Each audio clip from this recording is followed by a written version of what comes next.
أعوذ بالله من الشيطان الرجيم. بسم الله الرحمن الرحيم. اقرأ باسم ربك الذي خلق. خلق الإنسان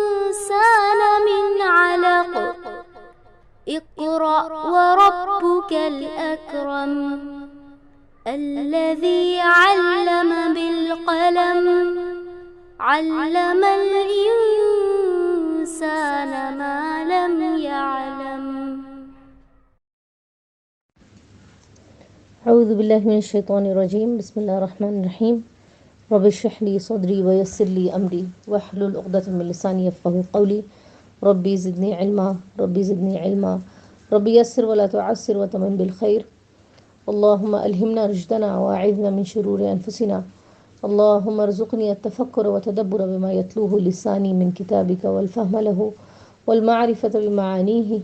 والنظر في عجائبه والعمل بذلك ما بقيت إنك على كل شيء قدير. آمین یا رب العالمین. تمام لوگوں کو السلام علیکم ورحمۃ اللہ وبرکاتہ. تمام تعریفیں اللہ تعالیٰ کے لیے ہیں جس نے ہمارے لیے قرآن کو پڑھنا، سیکھنا، اس کو سمجھنا اور اس پر حتی الامکان عمل کرنا ہمارے لیے آسان کیا اور ممکن بنایا. ورنہ ہم میں سے کوئی بھی شخص اس لائق نہیں کہ وہ کچھ بھی نیکی کر سکے اگر اللہ تعالیٰ اس کے لیے ہمارے لیے راہیں آسان نہ کرے. تو تمام کبریائی اور بڑائی اللہ تعالیٰ کے لیے ہے. اور الحمدللہ آج ہم دیکھیں گے کہ سورہ توبہ جس کی ابتدا ہوئی تھی کچھ ہفتوں پہلے، آج ہم دیکھیں کہ اس کا اختتام ہے. آخری رکوع ہوگا جو انشاءاللہ تعالیٰ ہم دیکھیں گے اس کا ترجمہ تفسیر. اور اللہ تعالیٰ سے یہی دعا ہے کہ اسی طرح سے وہ وقت بھی آئے جب کہ ہم پورے قرآن کو اسی طرح سے مکمل کر رہے ہوں اور ہم نے اس سے ایک سرسری انداز ہی سے اس کو ترجمہ پڑھتے ہوئے، تفسیر پڑھتے ہوئے ہم نے اس کو ختم کر لیا ہو اور ہماری پوری زندگی بلکہ اس کی گہرائیوں تک جانے کے لیے، اس کے راز کو جاننے کے لیے ہم اپنی پوری زندگی اس کے لیے کھپا دیں. تو انشاءاللہ تعالیٰ اللہ تعالیٰ سے دعا ہے کہ اس پورے سفر کو، اس قرآن کو سمجھنے کے سفر کو ہمارے لیے بہت بابرکت اور بہت آسان بنا دے. آمین یا رب العالمین. انشاءاللہ تعالیٰ ہم اب آیت نمبر 119 سے سورہ کے اینڈ تک آج کا سبق ہے، تو ہم یہاں سے شروع کرتے ہیں. اعوذ باللہ من الشیطان الرجیم. بسم اللہ الرحمن الرحیم. آیت نمبر 119 میں اللہ تعالیٰ فرما رہے ہیں کہ یا ایھا الذین آمنوا، اے لوگو جو ایمان لائے ہو، اتقوا اللہ وکونوا مع الصادقین. اتقوا اللہ، اللہ سے ڈرو، وکونوا اور ہو جاؤ، مع الصادقین سچوں میں سے. اس آیت کو ہم دیکھنے سے پہلے وہ پوری سورہ کو کانٹیکسٹ میں رکھنا ضروری ہے. اور جو ابتدا ہوئی اور ساری باتیں ہوتے ہوتے ہوتے اور اس میں ہم نے پچھلے رکوع میں خاص طور پہ 3 لوگوں کا ذکر جو کہ سچے مومن تھے، جن میں سے بعض بدری صحابی بھی تھے، بعض جو ہے وہ بیت عقبہ میں بھی شامل تھے، اور ان کے بارے میں ہم نے واقعہ پڑھا اور سمجھا اور یہ جانا کہ ان کی توبہ کتنی سچی تھی اور ان کی سچائی کی وجہ سے اللہ تعالیٰ نے ان کی برات بھی نازل کی اور ان کے بارے میں واضح کر دیا. اور بڑی سخت آزمائش سے ان کو گزرنا بھی پڑا ان کے سچ کی وجہ سے. اگر وہ چاہتے تو اللہ کے رسول صلی اللہ علیہ وسلم کے سامنے جھوٹے عذرات پیش کر دیتے جس طرح سے کہ منافقین نے پیش کیا تھا، اور بچ نکلنے کا راستہ بنا لیتے، اور اللہ کے رسول صلی اللہ علیہ وسلم کے سامنے ریپوٹیشن بھی ان کی بڑی اچھی ہوتی اگر وہ یہ کہہ دیتے کہ بھئی ہمارا کوئی عذر تھا، اور وہ وہاں سے اپنے آپ کو بچا لیتے. لیکن انہوں نے سچائی کا ساتھ دیا اور انہوں نے اس بات کی پرواہ نہیں کی کہ ہمارے ساتھ کیا ہوتا ہے، لیکن انہوں نے سچ کا دامن نہیں چھوڑا. اور یہی وجہ ہوئی کہ اللہ تعالیٰ نے ایک آزمائش کے بعد ان کی برات بیان کر دی. تو یہاں پر کہ اللہ تعالیٰ نے ان کو معاف بھی کر دیا، تو ان کی معافی کی وجہ جو ہوئی وہ سچائی رہی. تو یہاں ہم دیکھیں کہ اس آیت میں بھی اللہ تعالیٰ جو بتا رہے ہیں کہ اے لوگوں جو ایمان لائے ہو، اللہ تعالیٰ سے ڈرو اور سچے لوگوں کے ساتھ شامل ہو جاؤ. یعنی اللہ تعالیٰ کو راضی کرنا اور اللہ تعالیٰ کو خوش کرنا، یہ فوکس ہونا چاہیے، نہ کہ لوگوں کو راضی کرنا. بعض اوقات ہم اپنے ارد گرد جو لوگ ہوتے ہیں ان کو راضی کرنے کے لیے، ان کو خوش کرنے کے لیے ہم اللہ تعالیٰ کو ناراض کر دیتے ہیں جھوٹ بول کر،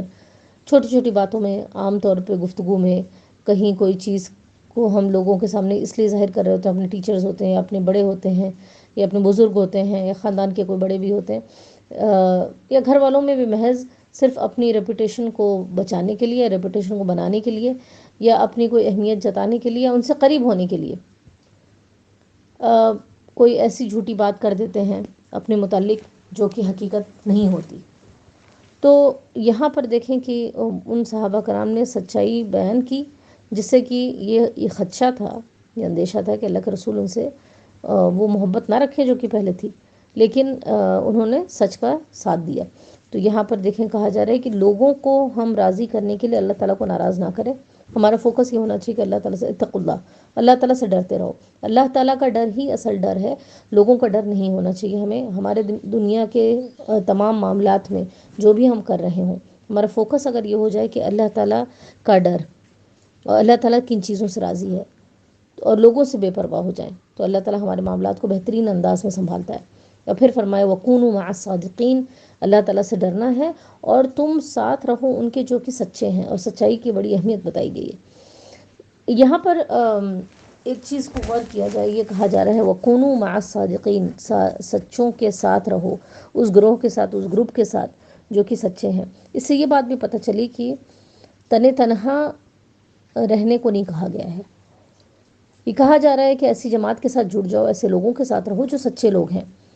کیونکہ اگر ہم ایسا نہیں کریں گے، ہم انٹینشنلی اپنے آپ کو ایسے لوگوں سے نہیں جوڑیں گے جو سچے ہیں یا صحیح راستے پہ لگے ہوئے ہیں، یا ان کا ایک زندگی کا ایک الگ مشن ہے جو جنت کے راستے پہ چلنا چاہ رہے ہیں، تو لازماً ہم دوسرے گروہ کی طرف جا گریں گے۔ اور کوئی اگر یہ سمجھتا ہے کہ ہم تنہا ہم جنت کے راستے پہ چلے جائیں گے، میں اکیلے کام کرتی رہوں اور نیکی کرتی رہوں اور نماز پڑھوں، تو ایسا ممکن نہیں ہوگا، کیونکہ اللہ تعالیٰ نے انسان کو اکیلا بنایا نہیں ہے۔ ایک معاشرے کے اندر، ایک سوسائٹی کے اندر وہ اکیلا نہیں ہوتا، اور اس کے اوپر لوگوں کے اثرات ہوتے ہی ہوتے ہیں۔ کبھی وہ اپنے والدین سے اثر لیتا ہے، کبھی خاندان والوں سے، کبھی ارد گرد کے لوگوں سے۔ تو ہم جن لوگوں کو اپنے ساتھ رکھیں گے، جس گروپ کے ساتھ رہیں گے، اس کے اثرات ہمارے اوپر ہوں گے۔ تو اللہ تعالیٰ یہاں کہہ رہا ہے کہ تم اپنے آپ کو کن لوگوں کے ساتھ رکھو، ان لوگوں کے ساتھ جو سچے ہوں۔ پھر اب اگلی آیت میں ہم دیکھیں گے کہ اللہ تعالیٰ فرما رہے ہیں 120 میں کہ ما کانا لأہل المدینہ، ما کانا نہ تھا لأہل المدینہ، مدینہ والوں کے لیے، ومن حولہم، اور جو حولہم، حول یعنی گرد، یعنی ان کے جو ارد گرد ہیں، جیسے ہم کہتے ہیں ما حول یعنی وہ جو کہ ارد گرد ہوں، تو ومن حولہم، اور جو ان کی ارد گرد ہیں، من الاعرابی، اعراب کون ہے؟ دیہاتیوں میں سے، ان یتخلفوا ہے نا، کہ وہ پیچھے رہ جائیں، عن رسول اللہ، اللہ کے رسول سے۔ تو کہہ رہے ہیں اہل مدینہ کے لیے اور مدینہ کے ارد گرد جو اعرابی رہتے ہیں، ان کے لیے یہ بات ٹھیک نہیں تھی کہ وہ اللہ کے رسول صلی اللہ علیہ وسلم سے پیچھے رہ جائیں، ولا یرغبوا، اور یہ کہ چاہیں، وہ زیادہ چاہیں، بِأَنفُسِهِمْ، اپنی جانوں کو، عن نفسہ، ان کی جان سے، یعنی اپنی نفس، اپنی جان کو زیادہ چاہیں یا زیادہ محبت کریں یا زیادہ ترجیح دیں یا زیادہ پرائیورٹی دیں، کس کے مقابلے میں؟ عن نفسہ، یہاں ہی کی ضمیر کس کو ہے؟ اللہ کے رسول صلی اللہ علیہ وسلم کو، کہ اپنی جانوں کو ان کی جان سے زیادہ محبوب رکھیں، زیادہ چاہیں، یعنی آپ صلی اللہ علیہ وسلم کی جان سے زیادہ۔ اس لیے یہاں بِأَنَّهُمْ، ذَلِكَ بِأَنَّهُمْ، یہ اس لیے کہ لا یصیبہم، نہیں پہنچی ان کو، ظمأ، کوئی پیاس، ولا نصب، اور نہ ہی مشقت، یہ وہ الفاظ ہیں جو ہم نے پیچھے پڑھے ہوئے ہیں، سورہ بقرہ میں بھی آتے ہیں، ولا مخمصۃ، اور نہ کوئی بھوک، فی سبیل اللہ، اللہ کی راہ میں، ولا یطعون، اور نہ وہ کوئی قدم رکھتے ہیں یا نہیں وہ چلتے ہیں، نہیں وہ طے کرتے ہیں، موطئا، کوئی قدم، ایسا قدم، ایسی چال، یغیظ الکفار، یغیظ غیظ سے جس سے غصے ہوں، غصے میں آ جائیں کفار، ولا ینالون، اور وہ نہیں چھینتے ہیں یا نہیں وہ ان تک پہنچتی ہے یا ان کے ہاتھوں کو لگتی ہے، من عدو، ان کے دشمن سے، نیلن، کوئی بھی چیز، یہاں کوئی بھی چیز مراد مال غنیمت بھی ہو سکتی ہے یا کوئی فائدہ ہو سکتا ہے، ان کو نہیں پہنچتی کوئی چیز، الا، مگر، کتب لہم، لکھ دیا جاتا ہے، کتبہ، لکھ دیا جاتا ہے، لہم ان کے لیے، بھی ہی اس کے، یعنی اس کے بدلے، اس وجہ سے، کس وجہ سے یہ جو کام کیے ہیں اس سے، عمل صالح، نیک عمل، ان اللہ، بے شک اللہ تعالیٰ، لا یضیع، نہیں ضائع کرتا، اجر المحسنین، نیکوکاروں کا اجر۔ چلے ہم اس کو دیکھتے ہیں اور سمجھتے ہیں کہ ہاں اللہ تعالیٰ کیا فرما رہے ہیں۔ سب سے پہلا حکم جو یہاں اس آیت میں بتایا جا رہا ہے کہ اہل مدینہ اور اس کے ارد گرد کے جو لوگ ہیں، جو اعرابی ہیں، جو دیہاتی ہیں، ان کے لیے یہ بات ان کو زیبا نہیں دیتی کہ اللہ کے رسول صلی اللہ علیہ وسلم کی جان سے زیادہ اپنی جان کو زیادہ محبوب رکھیں۔ اور اس کو اگر ہم دیکھیں کہ اس چیز کو اگر آج کے وقت پہ ہم اپنے لیے اپلائی کریں، اس وقت تو اللہ کے رسول صلی اللہ علیہ وسلم نے تبوک کے لیے پکار لگائی، اور یہ ان کے لیے مناسب نہیں تھا مسلمانوں کے لیے کہ وہ اللہ کے رسول صلی اللہ علیہ وسلم کو جانے دیتے اور خود بیٹھے رہتے۔ اور ایسے ہی ہوا، ایک واقعہ آتا ہے، ایک صحابی ہیں ابو خیثمہ کے بارے میں آتا ہے کہ جب تبوک کے لیے پکارا گیا تو یہ کہتے ہیں کہ یہ ان کا باغ تھا، اور باغ میں جاتے ہیں اور باغ کی گھنی چھاؤں میں بیٹھے رہتے ہیں، اور ان کی بیوی جو ہیں وہ مٹی پر، زمین پر جو ہے وہ پانی چھڑکتی ہیں، زمین کو ٹھنڈا کرتی ہیں، چٹائی بچھاتی ہیں، میٹھا پانی رکھا رہتا ہے، کھجوریں رکھی ہوتی ہیں، اور آرام سے بیٹھے ہوتے ہیں سکون کے ساتھ۔ اسی لمحے میں اچانک سے ان کے ذہن میں یہ خیال آتا ہے کہ میں تو ان ٹھنڈے پانی اور اس سائے میں اور اتنے آرام سے اور کھجوروں میں اور آسائش میں بیٹھا ہوا ہوں، اور اللہ کے رسول صلی اللہ علیہ وسلم سخت گرمی میں، بھوک کے عالم میں اور شدت گرمی میں وہ سفر کر رہے ہیں، تبوک کی طرف جا رہے ہیں، اور میں یہاں بیٹھا ہوں، اور ان کو ایک احساس ندامت ہوا، اور وہ فوراً ان چیزوں کو سائڈ لگاتے ہیں، ان نعمتوں کو اور اس دنیا کو جو ان کو اپنے طرف کھینچ رہی تھی، اور وہ گھوڑا اٹھاتے ہیں اور سوار ہوتے ہیں، اور اتنی تیزی سے جاتے ہیں کہ وہ تبوک پر جا کر اللہ کے رسول صلی اللہ علیہ وسلم سے جا ملتے ہیں۔ جب دور سے غبار دیکھتے ہیں اللہ کے رسول تو کہتے ہیں کہ ابو خیثمہ ہوں، کہ کاش ابو خیثمہ ہوں، اور ہوتا یہی ہے کہ ابو خیثمہ ہی وہ وہاں ہوتے ہیں۔ تو یہ رہا صحابہ کا کہ ان کو یہ بات گوارا نہیں تھی کہ اللہ کے رسول صلی اللہ علیہ وسلم کو کوئی تکلیف پہنچے اور ہم جو ہے آرام سے بیٹھے ہوں۔ تو یہاں پر اب ہمارے لیے اس میں کیا سبق ہے کہ ہم دیکھیں کہ کیا اللہ کے رسول صلی اللہ علیہ وسلم کا جو زندگی کا مشن تھا، جو ان کی زندگی کا مقصد تھا، جس کام کو لے کر وہ آئے تھے اور جس کی تکمیل کرتے کرتے وہ اس دنیا سے چلے گئے، کیا وہ کام آج کو مکمل ہو گیا ہے یا اس میں کچھ کرنے کی ضرورت نہیں ہے؟ آج ہم نگاہ اٹھائیں اور دیکھیں تو وہ مشن تو آج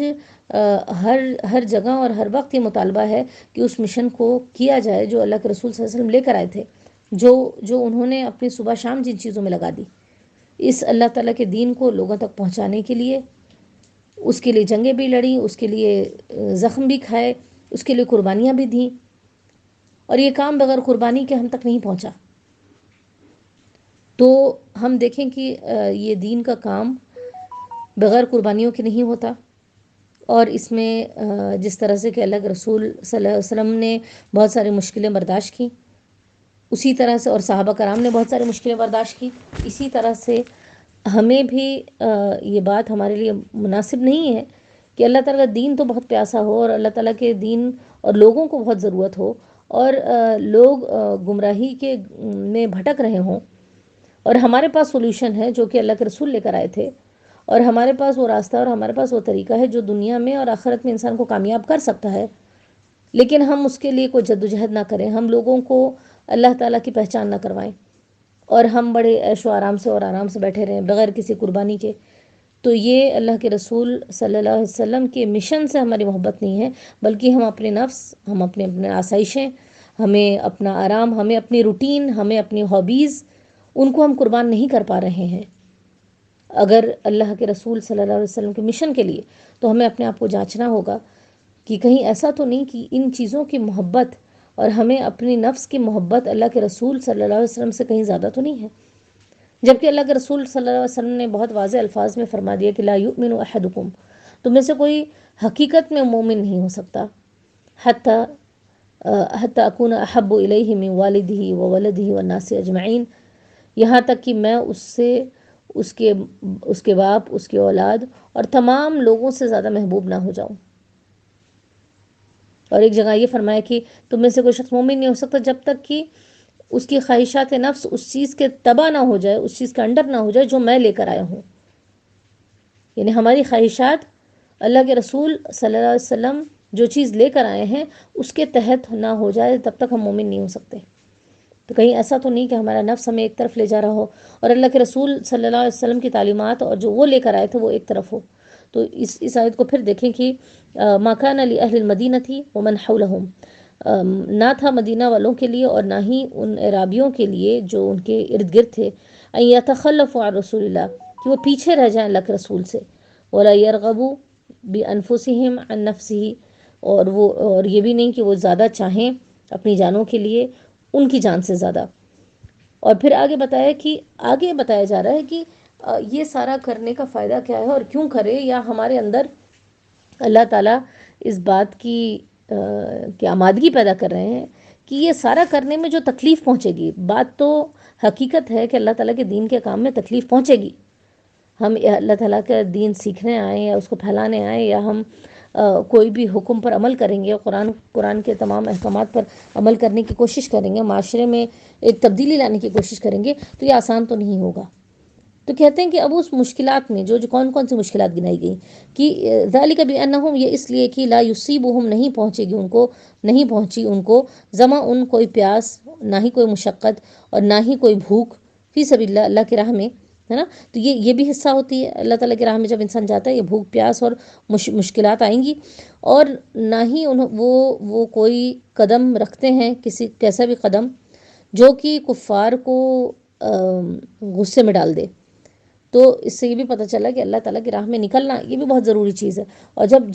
جب مومن اللہ کی راہ میں نکلتا ہے تو لازماً یہ جو ہے دوسروں کو یہ غصہ دلاتا ہے۔ یہ وہ لوگ جو کہ دین اور ایمان اور اسلام کے خلاف ہوتے ہیں، ان کو یہ اچھا نہیں لگتا کہ مسلمان اٹھ کھڑا ہو کسی بھی چیز کو لے کر۔ وہ چاہتے ہیں کہ مسلمانوں کو تھپکی دے کر سلا دیں۔ تو ان کا اٹھ کھڑا ہونا، ان کا چلنا، قدم رکھنا بھی جو ہے وہ کفار کو غصہ دلاتا ہے۔ اور پھر فرمایا کہ وَلَا يَنَالُونَ مِنْ عَدُوٍ نَيْلًا، اور جو کچھ بھی وہ چھینتے ہیں، لیتے ہیں دشمن سے، مال غنیمت، یعنی جنگ میں ان سے جو کچھ بھی حاصل کر رہے ہیں، یہ ساری چیزیں کیا ہو رہی ہیں؟ جنگ میں جب لڑے گا بندہ تو اس کو اپنی جان کی بھی بازی لگانی ہے، اور اس کو اپنے مال کی بھی بازی لگانی ہے، اس کو اپنی طاقت اور قوت کی بھی بازی لگانی ہے۔ یہ سارا کچھ وہ قربان کرنے کے لیے تیار ہو کر آتا ہے، اور پھر اس کے بعد ایسا بھی ہوتا ہے کہ وہ دشمن کو مات کر دیتا ہے اور ان سے کچھ چیزیں لے لیتا ہے مال غنیمت کی شکل میں۔ یہ سارے کام کرتے ہیں جب مسلمان مومنین جب یہ کام کرتے ہیں، ان تمام چیزوں میں مشکلات کو بتایا گیا ہے، تو کہتے ہیں کہ کتب لہم، لکھ دیا جاتا ہے ان کے لیے۔ کن کے لیے؟ جو یہ سارے کام کریں، اللہ کے رسول صلی اللہ علیہ وسلم سے محبت جو ہے وہ ان کو اپنے نفس کی محبت سے زیادہ مرغوب ہو، اور پھر اس کے نتیجے میں وہ جب اللہ تعالیٰ کے دین کے لیے کھڑے ہوں اور اس مشن کے لیے کھڑے ہوں، اور پھر جو ان کو تکلیفات پہنچتی ہیں، جس بھی قسم کی تکالیف پہنچتی ہیں، تو کہا گیا کتب لہم، لکھ دیا جاتا ہے، لہم، ان کے لیے، بھی اس کی وجہ سے، یعنی یہ جو سارے کام کیے اس کی وجہ سے، عمل صالح، نیک عمل۔ اور پھر فرمایا ان اللہ، بے شک اللہ تعالیٰ، لا یضیع، نہیں ضائع کرتا، اجر المحسنین، احسان کرنے والوں کا اجر۔ تو اللہ تعالیٰ نے بس یوں ہی نہیں کہہ دیا کہ عاملین، عمل کرنے والوں کا اجر، بلکہ یہاں احسان کی بات ہو رہی ہے۔ تو انسان کو یہ بھی غور کرنا ہے کہ ہم جو عمل کر رہے ہیں، آیا کہ وہ عمل بس ایک نارمل طریقے سے کیا جا رہا ہے یا وہ احسان کے درجے پر ہے۔ اور جب تک ہم احسان کے درجے پر، احسان کیا چیز ہے؟ جتنا ہمارے لیے فرض ہے اس سے بڑھ کر بہت خوبصورتی کے ساتھ ایک نماز ہوتی ہے ادا کر دینا، اور ایک ہوتا ہے کہ احسان کے ساتھ نماز کو ادا کرنا، بہت زیادہ حسن و خوبی کے ساتھ، اور اس ڈر اور خوف کے ساتھ کہ اللہ تعالیٰ ہم کو دیکھ رہا ہے۔ اللہ کے رسول صلی اللہ علیہ وسلم کی حدیث جبریل جو ہے، بڑی سی طویل حدیث ہے، جس میں کہ جبریل علیہ السلام آتے ہیں اور کچھ سوالات کرتے ہیں، اس میں سے ایک یہ رہتا ہے کہ احسان کیا ہے؟ اور پھر یہ کہا جاتا ہے کہ اس کے جواب میں کہ ان تعبد اللہ کأنک تراہ، کہ تم اللہ تعالیٰ کی عبادت ایسی کرو، بندگی ایسے کرو گویا کہ تم اللہ کو دیکھ رہے ہو۔ فإن لم تکن تراہ فإنہ یراک، پھر اگر تم اس کو نہیں دیکھ سکتے یا تم اس کو دیکھ نہیں سکتے ہو، تو یہ کم از کم جان لو کہ وہ تمہیں دیکھ رہا ہے۔ اس کیفیت کے ساتھ عمل کرنا، اس کیفیت کے ساتھ بندگی کرنا اللہ تعالیٰ کی کہ وہ ہمارے بالکل حاضر ہے، ہم اس کو دیکھ رہے ہیں، یا وہ ہمیں دیکھ رہا ہے، ہم اس کے سرویلنس میں ہیں، چاہے وہ نماز پڑھ رہے ہوں ہم، یا لوگوں کے ساتھ معاملات کر رہے ہوں، ہر کنڈیشن میں اس بات کا احساس ہونا کہ ہم اللہ تعالیٰ کے کیمرے کے اندر وہ ہمیں دیکھ رہا ہے، تو اس کام کی حسن خوبی جو ہے وہ بڑھ جاتی ہے اس احساس سے جب کیا جاتا ہے کہ جس کے لیے کام کیا جا رہا ہے اور یہ احساس ہو کہ وہ ہمیں دیکھ رہا ہے، تو ہم کتنی خوبصورتی سے اس کام کو کریں گے۔ تو یہاں پر ہمیں تعلیم یہ دی جا رہی ہے کہ ہم اللہ تعالیٰ کے لیے بھی اور دین کی خاطر بھی، چاہے وہ علم حاصل کرنا ہو، چاہے جہاد کرنا ہو، چاہے جو بھی کام ہو، ان تمام چیزوں میں ہمیں کیا فوکس کرنا ہے کہ محسنین والا کام کرنا ہے، احسان والا کام کرنا ہے۔ کیونکہ اللہ تعالیٰ محسنین کے اجر کو کبھی بھی ضائع نہیں کرتا۔ مشکل تو ضرور ہوتا ہے لیکن اس کا اجر بھی بہت ہے۔ اب اس کے بعد ہم دیکھیں کہ اگلی آیت میں اللہ تعالیٰ کہہ رہے ہیں کہ اسی بات کو کنٹینیو کرتے ہیں کہ ولا ينفقون، اور نہیں وہ خرچ کرتے، نفقتاً خرچ، صغیرتاً چھوٹا، ولا کبیرتاً اور نہ ہی بڑا، یعنی وہ ولا ينفقون اور نہیں وہ خرچ کرتے کچھ بھی خرچ، چاہے چھوٹا ہو چاہے بڑا ہو، ولا يقطعون اور وہ نہیں طے کرتے، وادیاً کوئی وادی، کوئی میدان، کوئی وادی طے نہیں کرتے، الا مگر کتب لہم لکھ دیا جاتا ہے ان کے لیے، کیا لکھ دیا جاتا ہے ان کے لیے؟ اجر، ہے نا، لکھ دیا جاتا ہے ان کے لیے اجر، لیجزیہم تاکہ جزا دے ان کو، اللہ احسن بہترین، ما کانوا یعملون جو کچھ وہ کرتے تھے۔ یعنی اللہ کی راہ میں جب چھوٹا سا بھی کوئی خرچ کرتا ہے یا زیادہ کرے کوئی خرچ، یا کوئی بھی وعدی طے کرتا ہے اللہ تعالیٰ کی خاطر، تو کہا جا رہا ہے کہ ان کے لیے اللہ تعالیٰ اجر لکھ دیتا ہے۔ کیسا اجر لکھتا ہے؟ بہترین، جو وہ کرتے تھے اس سے بہترین اس کا اجر ان کو لکھ دیتا ہے۔ تو سبحان اللہ، پیچھے جو ہے محسنین کی بات ہوئی تھی کہ احسان کے درجے پہ بندہ کام کرتا ہے، اور یہاں اس آیت میں اللہ تعالیٰ کہہ رہے ہیں کہ اللہ تعالیٰ احسان کے درجے پر ان کو بدلہ بھی دے رہا ہے، احسن ما کانوا یعملون، جو کچھ وہ کرتے تھے اس کا بہترین اجر اللہ تعالیٰ نوازے گا۔ اللہ تعالیٰ اگر بہترین کوئی چیز کو، کسی چیز کو یا کسی اجر کو کہہ رہا ہے تو ہم اس کا اندازہ بھی نہیں کر سکتے۔ تو یہاں پر جن چیزوں کا پچھلی آیت میں اور اس آیت میں کہا گیا ہے، یہ دیکھا جائے، غور کیا جائے تو ہم ہر چیز جو اللہ کی راہ میں ہم جو بھی لگاتے ہیں، کبھی اپنے مال کو، کبھی اپنی صلاحیتوں کو، کبھی اللہ تعالیٰ کے دین کو صرف وقت کی ضرورت ہوتی ہے، کبھی اللہ تعالیٰ کے دین کو صرف کسی مشورے کی ضرورت ہوتی ہے، کبھی اللہ تعالیٰ کے دین کو ہمارے پورے وجود کی ضرورت ہوتی ہے۔ تو اللہ تعالیٰ کے لیے ان تمام چیزوں کو، یہاں ہر چیز کو گن دیا گیا کہ جو کچھ بھی ہم کرتے ہیں اور جو کچھ بھی لگاتے ہیں اور جو کچھ بھی ہمارے اوپر پریشانیاں بھی آتی ہیں، اس کے بدلے ہمارے لیے اجر لکھ دیا جاتا ہے۔ اور جب بندے کو کسی چیز کے کرنے پر مشقت کے بعد اس کا اجر بتایا جاتا ہے تو وہ چیز اس کے لیے آسان ہو جاتی ہے۔ بچے کو محنت کرتا ہے، امتحان کے لیے کوشش کر رہا ہے، لیکن وہ اتنی محنت کیوں کر رہا ہے؟ نہ رات کو سو رہا ہے، نہ اٹھ رہا ہے، نہ وہ جو ہے وہ کھا پی رہا ہے، اور پورا ٹائم نہ کھیل رہا ہے۔ کیوں یہ کر رہا ہوتا ہے؟ کیونکہ اس کو پتا ہے کہ مجھے نیٹ کریک کرنا ہے، یا مجھے جو ہے بہت اچھا رزلٹ لانا ہے، میری کامیابی آگے جو ہے وہ اسی محنت پر منحصر ہے۔ آج اگر محنت کی تو کل کو میرا رزلٹ بہت اچھا ہوگا۔ تو اسی بات کو اگر ہم سوچیں کہ قربانی کی جب بات آتی ہے، قربانی دینے کی بات آتی ہے، ہم کیا اللہ تعالیٰ کے دین کے لیے، اللہ کے رسول صلی اللہ علیہ وسلم کی خاطر، اللہ تعالیٰ کی خاطر کیا ہم اتنی قربانی بھی دیتے ہیں جتنا ہم دن رات، صبح شام اپنے مشاغل میں اپنے لیے تھکتے ہوں، اپنی ذات کے لیے تھکتے ہوں؟ کیا اللہ تعالیٰ کے دین کے لیے بھی کبھی اتنا تھکے ہیں؟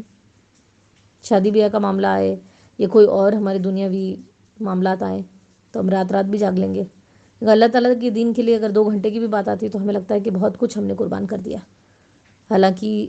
جو ہم یہاں کھپائیں گے وہ سارا کچھ تو یہیں رہ جائے گا، لیکن جو آخرت کے لیے کیا جائے گا کام، وہ تو اس کا اجر اس کا اللہ تعالیٰ کیا کہہ رہے ہیں کہ احسن ما کانوا یعملون لیجزیہم اللہ، تاکہ اللہ تعالیٰ اس کا بدلہ دے، احسن ما کانوا یعملون، بہترین جو کہ وہ کرتے تھے۔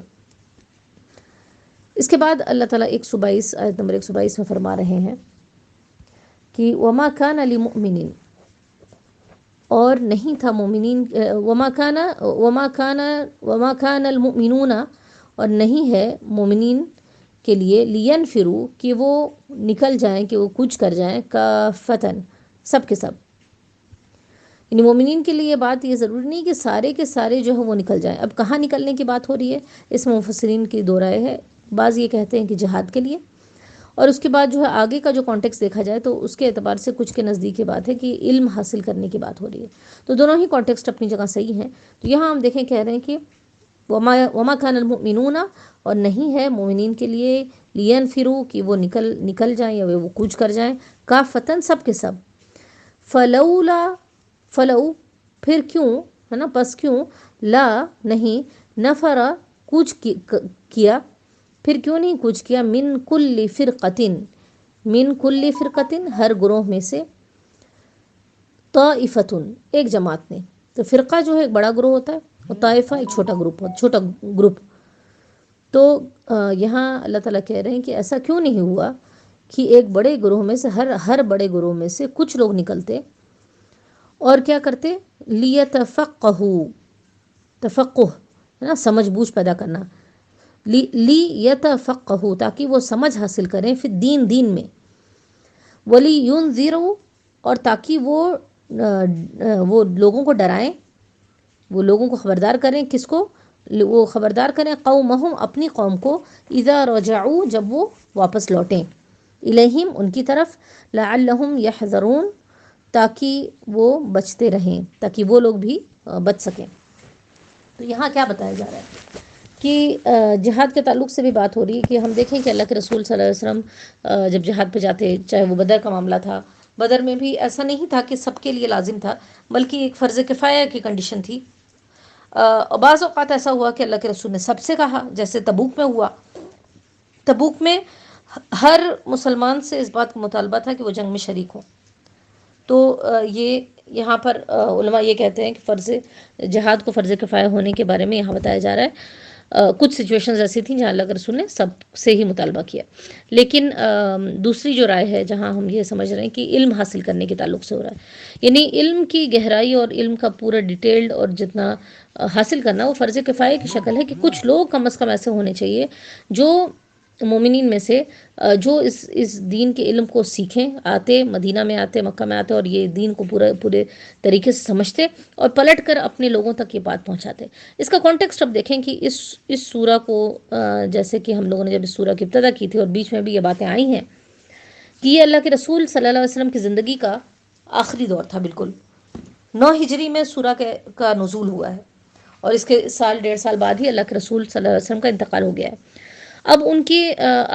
دور یہ آ گیا تھا کہ وفد مسلمان ہو رہے ہیں. پہلے دور میں جو لوگ مسلمان ہو رہے تھے، صحابہ کرام جب مکہ میں تھے یا ابتدائی دور کے جو مسلمان تھے، وہ بہت گہرے طور پہ دین کو سمجھ کر، اس کے تمام احکامات کو جان کر، اس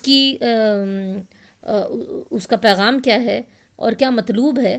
اس کی اسپرٹ کیا ہے دین کی، وہ سارا سمجھ کر پھر وہ جو ہے اسلام میں داخل ہو رہے تھے. لیکن اب ایسا ہو رہا تھا کہ گروہ در گروہ جو ہے لوگ داخل ہو رہے تھے، لیکن ابھی ان تک دین کے پورا کانسیپٹ جو ہے وہ پوری طرح سے ان کو ابھی سمجھ نہیں آیا تھا. تو بہت ساری چیزیں ایسی تھیں جو ابھی تک ان کے اندر گھر نہیں کی تھیں. تو ضروری تھا کہ جس طرح سے اب دین پھیلنے لگا تھا اور بہت سارے لوگ مسلمان ہو رہے تھے، ان کو بھی ان کے لیے تربیت کا اور تعلیم کا کوئی سسٹم رکھا جائے. اور یہ ممکن نہیں تھا کہ سارے لوگ مدینہ آتے. کیا یہ ممکن تھا کہ جتنے بھی مسلمان ارد گرد میں پورے جزیرۃ العرب میں مسلمان ہوئے ہیں وہ سارے کے سارے یہاں تو نہیں پہنچ سکتے تھے؟ تو اسی لیے کہا جا رہا ہے کہ تمام لوگوں کے لیے، تمام مومنین کے لیے یہ نہیں کہ وہ سارے کے سارے کوچ کر جاتے دین کا علم حاصل کرنے کے لیے. لیکن اللہ تعالیٰ کہہ رہے ہیں پھر ایسا کیوں نہیں ہوا کہ ہر گروہ میں سے ایک جماعت آتی اور وہ آتی اور یہاں سے سیکھتی اور جانے کے بعد اپنی قوم کو بتاتی. تو اس سے یہ پتہ چلا کہ ایک سسٹم کے تحت یہ کام ہونا چاہیے اور ہوا، اور یہی سلسلہ چلتا رہا. اور جو ہم آج دیکھتے ہیں کہ ہم تک بھی دین پہنچا ہے صحابہ کرام اور اس کے بعد کے تابعین اور تبع تابعین اور بعد کے لوگوں میں بھی، کہ یہی سلسلہ رہا. کچھ لوگ نکلتے اور وہ دین کا علم حاصل کرتے اور پھر اس کو آگے لے کر وہ پھیلاتے. اور یہ کام جو ہے ایک ضروری کام ہے جو کہ کسی بھی معاشرے کو زندہ رکھنے کے لیے، ان کے اندر دین کی اسپرٹ باقی رکھنے کے لیے یہ بہت ضروری ہے.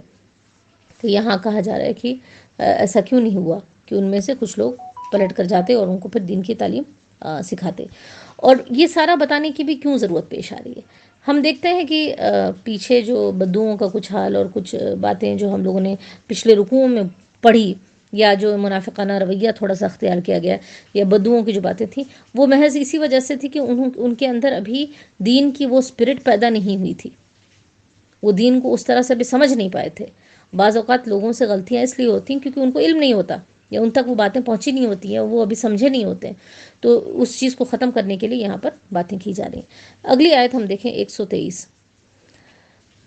123 میں اللہ تعالیٰ فرما رہے ہیں کہ یا ایھا الذین آمنو، اے لوگوں جو ایمان لائے ہو، قاتلو لڑو، الذین ان لوگوں سے، یلونکم جو تمہارے نزدیک ہیں، من الکفار کفار میں سے، ولیجدوا اور چاہیے کہ وہ پائیں فیکم تمہارے اندر، ولیجدوا اور چاہیے کہ وہ پائیں فیکم تمہارے اندر، غلظہ سختی، وعلموا اور جان لو، ان اللہ یہ کہ اللہ تعالیٰ مع المتقین متقیوں کے ساتھ ہے۔ تو یہاں پر دیکھیں اللہ تعالیٰ یہ کہہ رہے ہیں کہ اے لوگوں جو ایمان لائے ہو، کن سے لڑنے کی بات ہو رہی؟ ان لوگوں سے، ان کفار سے جو تمہارے پاس ہیں، تمہارے ارد گرد ہیں۔ تو ایک چیز یہاں پر ہم دیکھیں گے، ایک ترتیب بتائی جا رہی ہے، اور یہ بتایا جا رہا ہے کہ یعنی الاقرب فالاقرب، یعنی جو قریب ہے وہاں سے شروع کیا جائے۔ تو اللہ کے رسول صلی اللہ علیہ وسلم کو بھی جب یہ ایک بڑا مشن تھا اور دین کو پھیلانے کی بات تھی، دیکھیں کہ ان کا بھی جو طریقہ کار تھا کام کرنے کا، وہ پہلے اپنے قرابت دار، رشتہ دار، خاندان والے، پورے مکہ والے ہوتے ہوتے پھر وہ جو ہے اپنے ارد گرد سے بڑھتے بڑھتے دائرہ جو ہے وہ پھر دنیا تک پہنچتا چلا گیا۔ تو ان کے لیے بھی ضروری تھا کہ دور کے دشمنوں کو ٹیکل کرنے سے پہلے جو ان کے بالکل قریب کے جو لوگ ہیں ان سے معاملہ کو واضح کر دیا جائے، کلیئر کر دیا جائے۔ اس کے بعد تو ایک ڈسپلن سکھایا جا رہا ہے، ایک پلاننگ سکھائی جا رہی ہے۔ اللہ تعالیٰ کے دین کے کام کو یوں ہی اٹھ کر کبھی بغیر کسی حکمت کے تحت، بغیر کسی پلاننگ کے تحت نہیں کیا جانا چاہیے، بلکہ اللہ تعالیٰ کے دین کو بھی جو ہے بہت پلاننگ کے ساتھ۔ تو یہاں بتایا جا رہا ہے کہ جو تمہارے قریب کے جو ہیں کفار، ان سے لڑو، اور ان کو وہ تمہارے اندر سختی پائیں۔ اب یہاں اس کو سمجھا جائے کہ مفسرین نے اس سے کیا مراد لیا ہے۔ یہاں پر جو قریب کے کفار سے مراد جو ہے وہ کہتے ہیں کہ منافقین، کیونکہ اللہ کے رسول صلی اللہ علیہ وسلم سے قریب جو ہیں، بلکہ ان کے اندر ہی آستین کا سانپ بنے ہوئے وہ منافقین تھے جو اس وقت سے صحابہ میں گھسے ہوئے تھے، مسلمانوں کے درمیان گھسے ہوئے تھے، جب سے اللہ کے رسول صلی اللہ علیہ وسلم مدینہ تشریف لائے۔ ان کے اندر بہت بغض تھا اللہ کے رسول صلی اللہ علیہ وسلم کے خلاف، کیونکہ جو ان کا رئیس المنافقین ہے عبداللہ ابن ابی، جب اللہ کے رسول مدینہ آتے ہیں تو اس کو تو بادشاہ بنایا جانے والا تھا، اس کو تاج پہنایا جانے والا تھا، لیکن جب اللہ کے رسول صلی اللہ علیہ وسلم آتے ہیں تو اس کی یہ پوزیشن جو ہے وہ چھن جاتی ہے۔ اور منافقین جو تھے وہ انہوں نے بس وقتی فائدے کے لیے مسلمانوں کے اندر رہنا اور ان کے اندر اس گروہ میں شامل ہونا انہوں نے پسند کیا، کیونکہ ان کو بظاہر جو ہے فائدے نظر آ رہے تھے، حالانکہ دل سے وہ مسلمان نہیں تھے۔ تو یہاں پر کہا جا رہا ہے کہ ان کے ساتھ ایسا معاملہ کرو کہ وہ تمہارے اندر سختی پائیں، کیونکہ ابھی تک یہ معاملہ تھا، یعنی اللہ کے رسول صلی اللہ علیہ وسلم ان کے ساتھ بہت نرمی کا معاملہ کر رہے تھے، بہت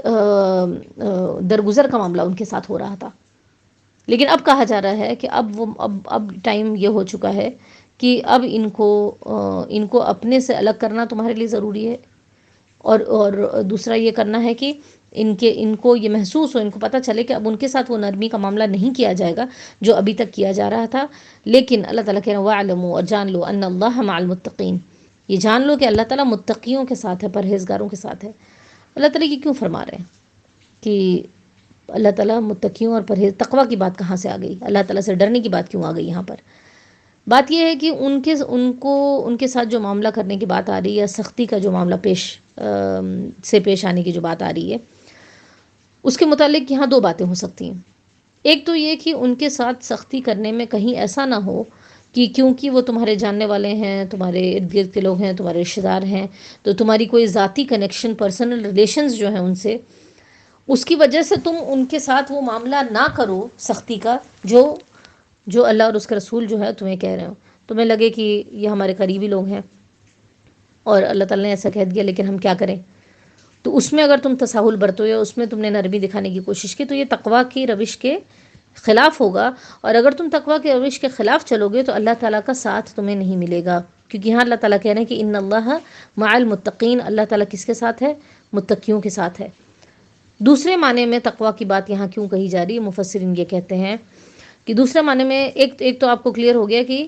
کہیں ایسا نہ ہو کہ ان کے ساتھ سختی کرنے میں تم نرمی برتنے لگو کیونکہ تمہارے پرسنل ریلیشن شپس ہیں ان سے، اور دوسرے معنی میں یہ بات ہو رہی ہے کہ ان کے ساتھ سختی کرنے میں کہیں ایسا نہ ہو کہ تم تمام انسانی اور اخلاقی لمٹس کراس کر جاؤ، کہ اب سختی کرنا ہے تو ہم انسانیت اور اخلاقی جو بنیادیں ہیں لوگوں کے ساتھ برتنے کی، کہیں ایسا نہ ہو کہ ان کو بھی تم کراس کر جاؤ، اس میں بھی تمہیں اللہ تعالیٰ کا تقویٰ اختیار کرنا ہے، اللہ تعالیٰ سے ڈرتے ہوئے معاملہ کرنا ہے، کیونکہ اگر تم نے ایسا نہ کیا، ڈرتے ہوئے ان کے ساتھ معاملہ نہیں کیا، تو پھر تم اللہ تعالیٰ کی مدد اور اس کا ساتھ جو ہے تمہیں نہیں ملے گا، کیونکہ اللہ تعالیٰ فرما رہے کہ ان اللہ مع المتقین، اللہ تعالیٰ متقیوں کے ساتھ ہے۔ تو یہ ہم سب لوگوں کے لیے بہت سبق ہے کہ ہم جب تقویٰ کی روش اختیار کریں یا ہر معاملے میں اللہ تعالیٰ سے ڈر کے معاملہ کریں، اور ہوتا یہ ہے کہ جب ہم اللہ تعالیٰ سے ڈر کے اور اللہ تعالیٰ کو راضی کرنے والے کام کر رہے ہوتے ہیں تو کہیں نہ کہیں ہم دنیا کے کچھ لوگوں کو ناراض کر رہے ہوتے ہیں یا دنیا کے کچھ نقصانات اٹھا رہے ہوتے ہیں، اور ہمیں لگتا ہے ہم تنہے تنہا رہ گئے ہیں۔ لیکن یہاں اللہ تعالیٰ کیا کہہ رہا ہے؟ یہ جو تقویٰ کی روش اختیار کرے گا تو اس کے ساتھ کوئی ہو نہ ہو، دنیا کی کوئی طاقت ہو نہ ہو، کون ہے؟ اس کے ساتھ اللہ تعالیٰ ہے، ان اللہ مع المتقین۔ تو اگلی بار ہمیں جب کسی بات میں، کسی حکم میں، کسی معاملے میں لوگوں کے ساتھ یا اللہ تعالیٰ کے معاملے میں ہمیں تقویٰ کی بات آئے اور ہمیں لگے کہ ہم اگر تقویٰ کی روش پہ چلیں گے تو کہیں نہ کہیں ہمیں نقصان اٹھانا پڑے گا، تو اس بات کو ذہن میں رکھیں کہ ان اللہ مع المتقین، کہ اللہ تعالیٰ تقویٰ والوں کے ساتھ ہے، اور جب اللہ تعالیٰ ساتھ میں ہو پھر تو دنیا کی کوئی بھی طاقت اور قوت ساری چیزیں ہیچ ہو جاتی ہیں۔ اس کے بعد انہی منافقین کا ایک رویہ بتایا جا رہا ہے آیت نمبر 124 میں، کہتے ہیں کہ اللہ تعالیٰ فرما رہے وَإِذَا مَا أُنزِلَتْ، وَإِذَا، اور جب انزلت نازل کی جاتی ہے، سورتن، کوئی سورہ، جب کوئی سورہ نازل ہوتی ہے، فَمِنْهُمْ، پھر ان میں سے، مَن يَقُولُ، جو کہتا ہے، ایکم زادت ہوئی، ایکم، تم میں سے کس کے، زادت ہو، زادت زیادہ کیا، ہو اس نے، یعنی اس کا زادت ہو، زادت ہوا، زیادہ ہوا اس کا، ہذہ، اس نے، ایمانن، ایمان۔ کیا کہا جا رہا ہے کہ اور جب کبھی کوئی سورہ نازل ہوتی ہے تو ان میں سے کوئی کہتا ہے کہ اس سورہ نے، یا یہ جو نازل ہوا ہے، ہذہ، اس جو چیز نازل ہوئی ہے، تو اس کو زیادت ہو، اس کو زیادہ کر دیا ہے ایمان میں۔ یعنی قرآن، یہ سورہ نازل ہونے سے کس کے ایمان میں اضافہ ہو گیا ہے، یہ سوال ہوتا ہے۔ یعنی مطلب ان کا یہ کہنا ہے، ایک طرح سے وہ طنز کرتے ہوئے کہ کیا ہوا، اس سے کچھ تو فرق پڑا ہی نہیں، کوئی ہمارے ایمان میں کوئی اضافہ نہیں ہوا، کوئی نئی بات نہیں ہے، کوئی نئی ایسی چیز نہیں ہے جس سے ہمارے اندر کوئی تبدیلی آئی۔ اور پھر فرما رہے ہیں اللہ تعالیٰ فَأَمَّا الَّذِينَ آمَنُوا، پس جو لوگ ایمان لائے، فَزَادَتْهُمْ، تو زیادہ کر دیا ان کا، ایماناً، ایمان، وہم، اور وہ، یستبشرون، بشارت سے ہے، وہ خوشیاں مناتے ہیں۔ تو یہاں پھر ہم دیکھیں کہ جب کوئی سورہ نازل ہو تو منافقین میں سے کچھ لوگ ایسے ہیں جو کہتے ہیں کہ اس سورت نے تم میں سے کس کے ایمان میں اضافہ کیا، اور پھر جواب میں کیا یہ کہا گیا کہ جو لوگ ایمان لائے ہیں اس سورہ نے فی الواقع ان کے اندر ایمان میں اضافہ کیا ہے، اور وہی خوش ہونے والے ہیں، ہے نا، اس صورت پہ وہ خوش ہو رہے ہیں۔ تو یہ رویہ یہاں بتایا جا رہا ہے منافقین کا کہ وہ جب ایک دوسرے کے پاس بیٹھے ہوتے اور جب کوئی سورہ نازل ہوتی تو ان کو لگتا تھا کہ بس کوئی بات ہی نہیں، اس میں کوئی چیز ہی نہیں ہے، کوئی ایسا معاملہ ہی نہیں ہے جو ہمارے ایمان کو بڑھا رہا ہو، گھٹا رہا ہو۔ تو اس کو ہم دیکھیں کہ ایمان کے بارے میں تھوڑا سا ہم یہاں سمجھتے ہیں کہ ایمان حقیقت میں کوئی جامد چیز نہیں ہے، جامد یعنی بالکل کوئی فکسڈ چیز نہیں ہے۔ ایمان گھٹتا بھی ہے، ایمان بڑھتا بھی ہے، اور یہی معاملہ کفر کے ساتھ بھی ہوتا ہے، کفر بڑھتا بھی ہے، کفر گھٹتا بھی ہے۔ اور ایسا نہیں ہوتا کہ کسی وقت میں اگر ہم کوئی ایمان والا کام کر لیں تو وہ بس اتنے ہی حد تک محدود رہتا ہے، بلکہ وہ ایمان کا کام کرنا اور ایمان کے روش پہ چلنا ہمیں اگلے سٹیپ پر بڑھنے کے لیے، ہمیں اوپر چڑھنے کے لیے جو ہے وہ مددگار ثابت ہوتا ہے۔ اور اسی طرح کفر کا کوئی ایک کام کرنے سے ایسا نہیں ہوتا کہ وہ ایک انسیڈنٹ ہوتا ہے جو ہو جائے، بلکہ وہ کفر ہمیں تنزلی کی طرف، نیچے کی طرف لے جانے کے لیے وہ مددگار ثابت ہوتا ہے۔ تو ہمارا ایمان کے متعلق جو بھی ایکشن ہوتا ہے یا تو ہمیں وہ اوپر لے جاتا ہے یا ہمیں وہ نیچے کی طرف لے جاتا ہے. تو یہ ایمان کی کیفیت، یہ جان لیں کہ وہ کوئی ایسی چیز نہیں جو جامد ہے، بلکہ وہ گھٹتا اور بڑھتا رہتا ہے. تو جب کوئی سورہ، جب کوئی احکام مومنین کے سامنے آتا ہے تو ان کے ایمان میں اضافہ ہوتا ہے، وہ اس چیز کو حق مانتے ہیں اور ان کے اندر تبدیلی آتی ہے اور وہ اس میں تبدیلی محسوس کرتے ہیں. بات یہ ہے کہ جو ایمان کا اضافہ اسی کے اندر ہوگا جس کے اندر پہلے ایمان ہوگا. اگر کوئی شے ہے ہی نہیں، اس میں اضافے کی بات نہیں ہو سکتی. تو جو منافقین تھے ان کے اندر تو ایمان تھا ہی نہیں، تو ان کے اندر ایمان کا اضافہ ایڈیشن ہو ہی نہیں سکتا جبکہ بیس میں کوئی چیز ہو ہی نہ. تو اب یہاں پر دیکھیں کہ یہاں جو کہا جا رہا ہے کہ جو لوگ ایمان لائے وہ ان کے ایمان میں اضافہ ہوتا گیا. اور اگلی آیت کو بھی ہم دیکھتے ہیں، پھر ہم لوگ دیکھیں گے کہ کیا بات ہو رہی ہے ایمان کے تعلق سے. اگلی آیت میں فرمایا گیا کہ فَأَمَّا الَّذِينَ فِي قُلُوبِهِمْ مَرَضٌ وَأَمَّا الَّذِينَ، اور وہ لوگ جو کہ جن کے دلوں میں مرض ہے، جن کے دلوں میں روگ ہے، اور یہاں بیماری سے کیا مراد ہے؟ نفاق کی بیماری ہو جائے گی. فَزَادَتْهُمْ، تو اس نے زیادہ کر دی ان کی، رجسن، گندگی، اِلَىٰ رِجْسِهِمْ، ان کی گندگی میں، یعنی ان کی گندگی میں مزید گندگی کا اضافہ ہو گیا، رجس کا اضافہ ہو گیا. وَمَاتُوا، اور وہ مرے، وَهُمْ كَافِرُونَ، اس حالت میں کہ وہ کافر تھے.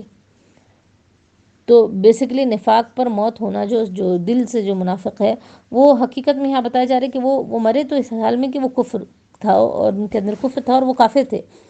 تو یہاں پر جو بات بتائی جا رہی ہے کہ رجس میں، ان کی گندگی میں مزید اضافہ ہوتا گیا. کس چیز سے؟ اس قرآن کے ان آیات سے. اس کی بڑی اچھی مثال کچھ اسکالرز نے دی ہے کہ ہم دیکھیں کہ ایک مٹی ہوتی ہے جس میں آپ دیکھیں کہ چھوٹی چھوٹی گھاس اور گارڈننگ کی گئی ہو اور پھول لگائے گئے ہوں. جب اس پہ بارش کی پھوہار پڑتی ہے تو وہ اور لہلہا اٹھتی ہے اور وہ اتنے پیارے انداز کی وہ گھاس چمکنے لگتی ہے، اور وہ پودے جو ہاتھ سے لگائے گئے ہیں اور اس کا کیئر کیا جائے وہ کتنے اچھے ہو جاتے ہیں. لیکن وہی بارش کبھی کوئی ایسے کیچڑ والی جگہ یا گندی جگہ پر یا بس یوں ہی بیابان میں جب گرتی ہے تو وہاں جو گھاسیں اگتی ہیں وہ جنگل کی طرح، اور کوئی بغیر کسی اس گھاس میں اور ایک جو بہت اچھی طرح سے لگائی گئی گھاس، اس میں بہت فرق ہوتا ہے. تو وہ جو زمین اچھی ہوتی ہے، وہ اس کے اوپر جب کوئی نیکی پڑتی ہے، کوئی اچھی بات پڑتی ہے تو وہ اور خوبصورت ہو جاتی ہے. لیکن اگر وہی اچھی بات جو ہے، اچھی بارش جیسے ہے، وہ کسی اور زمین پر پڑ رہی تو اس کو خوبصورتی کے بجائے اس کو اور گندگی کر دے رہی ہے. اور ایک اور مثال اس میں دی گئی تھی کہ جو ایک صحت مند میدا ہوتا ہے، مثال کے طور پہ نا، کسی کا بہت ڈائجسٹو سسٹم بہت اچھا ہے، صحت مند میدا ہے، اس کو اگر اچھی ہیلتھی غذا دی جائے، آپ اس کو ڈرائی فروٹس دے رہے ہیں، کھانے پینے کی چیزیں بڑی اچھی دے رہے ہیں، طاقت کی چیزیں، وہ اس کے لیے اس کی طاقت میں اضافہ بنے گی، اس کی ہیلتھ کو اور بڑھائے گی. لیکن اگر ایک میدا ہے جو کہ بالکل بیمار ہے اور اس کے اندر بھلائی نہیں ہے، اس میدے میں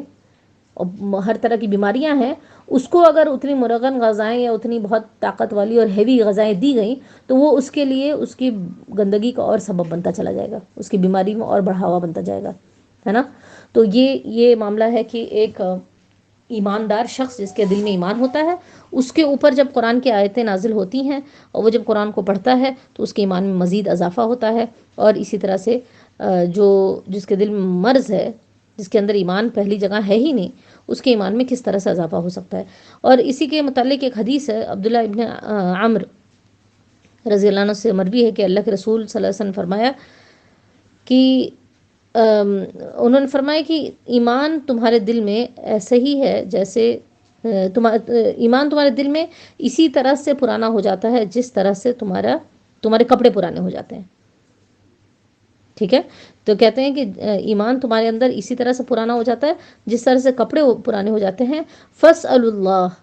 تو اللہ تعالیٰ سے سوال کرو، اللہ تعالیٰ سے دعا کرو، أَن يُجَدِّدَ الْإِيمَانَ فِي قُلُوبِكُمْ، کہ وہ تمہارے دلوں میں ایمان کو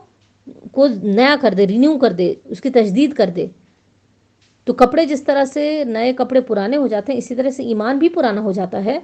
اور اللہ تعالیٰ سے دعا یہ کرنی کہ اللہ تعالیٰ ہمارے ایمان کو جو ہے پھر سے نیا کر دے.